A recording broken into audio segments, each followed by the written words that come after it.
इस्तग़फ़ार करेंगे आपका मसला हल होगा। इमाम अहमद बिन हम्बल का वाक़या, एक शहर गए, मस्जिद में एंटर हुए। ज़ाहिर है तब तस्वीर नहीं होती थी, उसको नहीं पता था खादिम मस्जिद को ये कौन शख्स है, सेलिब्रिटी थे उस दौर के।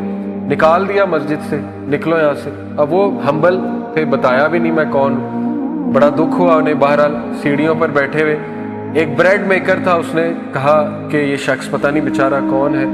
उसने कहा अच्छा आओ मेरे यहाँ रात गुजार लो। चले गए, देखा कि वो इस्तग़फ़ार बहुत कर रहा है, ब्रेड बनाते हुए, रोटी बनाते हैं। पूछा कि आप बड़ा इस्तग़फ़ार करते हैं? कहा कि मैंने सुना है कि इस्तग़फ़ार करने से अल्लाह ख्वाहिश पूरी करता है, दुआ कबूल होती है।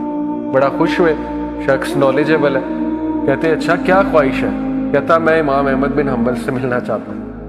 अहमद बिन हम्बल जो है वो कहते हैं कि क्या बात है, रोने लग गए और कहा कि देखो कैसे अल्लाह मुझे यहाँ पे तुम्हारे दर पे ले आया। कंफर्म बात है, इस्तग़फ़ार को आदत बना ले, आपका मसला हल होगा। ऐसे कुरान और हदीस की वीडियो के लिए हमारे चैनल को सब्सक्राइब करें और लोगों के पास शेयर करें और सदक़ाए जारिया बनाएं।